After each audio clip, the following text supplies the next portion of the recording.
मंडळी नमस्कार, दैनिक लोकइच्छा न्यूजमध्ये आपलं स्वागत आहे। आज गोरेवस्ती येथील दुर्दैवी घटना आपल्याकडे समोर आलेली आहे। इलेक्ट्रॉनिक शॉक लागून एक 15 वर्षीय मुलाचा जागीच मृत्यू झाल्याची माहिती समोर येत आहे आणि या कारणास्तव नातेवाईक आणि समस्त सामाजिक कार्यकर्ते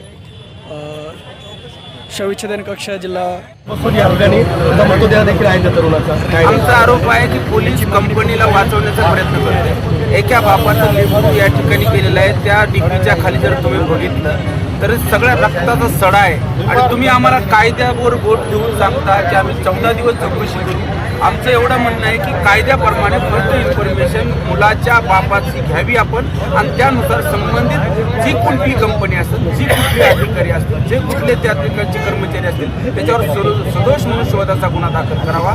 नाही केला तर आम्ही मुजीब भाई यांनी सांगितल्याप्रमाणे हे शहर 2 तासामध्ये ठप्प करू आणि हे वेदनेचा आक्रोश आहे, हे राजकारण नाही आहे। गरीब मुस्लिमांच्या इलाक्यामध्ये जे सुविधा देताना तुम्ही श्रीमंत लोकांच्या डिप्या सुरक्षित असतात आणि गरीब मुसलमानांच्या इलाक्यामधल्या डिप्या ज्याला काही संरक्षण नाही, एक पोरगं खेळता खेळता रस्त्यावरून गेलं आणि धक्का लागून मेलं। जर श्रीमंत लोकांच्या डिप्या जशा सुरक्षित असतात तशा जर मुसलमानांच्या भागातल्या डिप्या जर सुरक्षित असल्या तर ते पोरगं आज वाचलं असतं आणि त्या बालेपीरमधलं पुन्हा एकदा गरिबांच्या लेकरांचे मृत्यू होऊ नयेत या शहरामध्ये गरिबांच्या डिप्या सुरक्षित करण्याची जबाबदारी नाही आमची। शहरात अनेक ठिकाणी असे उघड्या डिप्या पाहायला मिळतात, घटना घडतायत, कोण जबाबदार आहे, काय मागणी करतायत? ते मुजीब भाईंनी आता सांगितलं, जर त्या डिप्या सुरक्षित झाल्या नाही आणि त्या डिप्पीचं जे विवरण आहे, ती डिप्पी चालू आहे, ती डिप्पी बंद आहे, जर तुम्ही हे दिलं नाही तर हे शहर बंद राहील फक्त गरिबांसाठी।